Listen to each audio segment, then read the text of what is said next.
We woke up this morning with very funny news. Lots and heaps of insults to the first family. I want to remind Kenyans that at the dark moments when it was obvious the deputy president and the president were going to Hague, we all assembled at Gatundu, and Mama Ng'eno, in her capacity as the first lady and in her capacity as the mother, placed her both arms and prayed for the two gentlemen, the president and Deputy President William Ruto. That hand that blesses can also curse. I want to appeal to Mama Ng'eno Kenyatta and apologize on behalf of our many children who seem to be lost, both in heart, spirit, and politics, not to curse, but just forgive the ones who are talking what they are doing. I also want to tell those in Left Valley, particularly the two Aheshimiwas, that their wild dream that they can intimidate and coerce people in Left Valley to vote their way of thinking because of threats is completely out of tune. There is no one who can vote because of your threats. In fact, you are just, it's nothing to even imagine. Today's world is not 1890. We are not in 19th century. We are not in 17th century when people are going to the bush and doing their war. Today's warfare is about law and order. It's about constitutional reforms.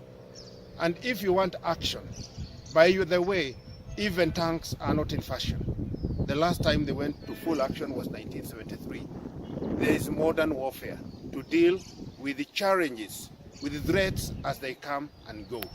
Those of us who are in Left Valley and all Kenyans who are peace-loving, stay calm. Don't worry about those people announcing their evil presence. Let the agents do their job.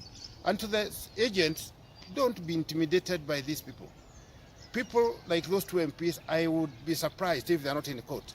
And I'll be even more surprised if they're not in jail within the next couple of days.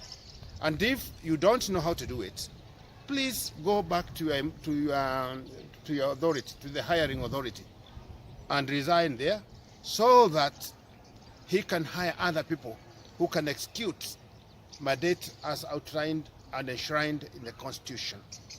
Mr. President, our President Uhuru Kenyatta, you are our leader.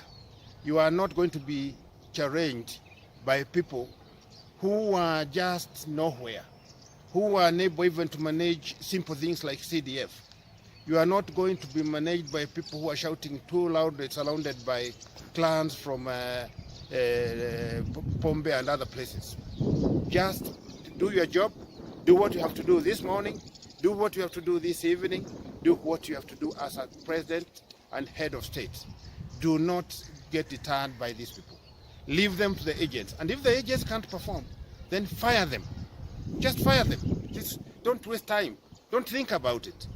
If you have a flat tire, like you seem to have now with these security agencies, just change the tire. Simple. And carry on with your life. But do not react to this idiocy.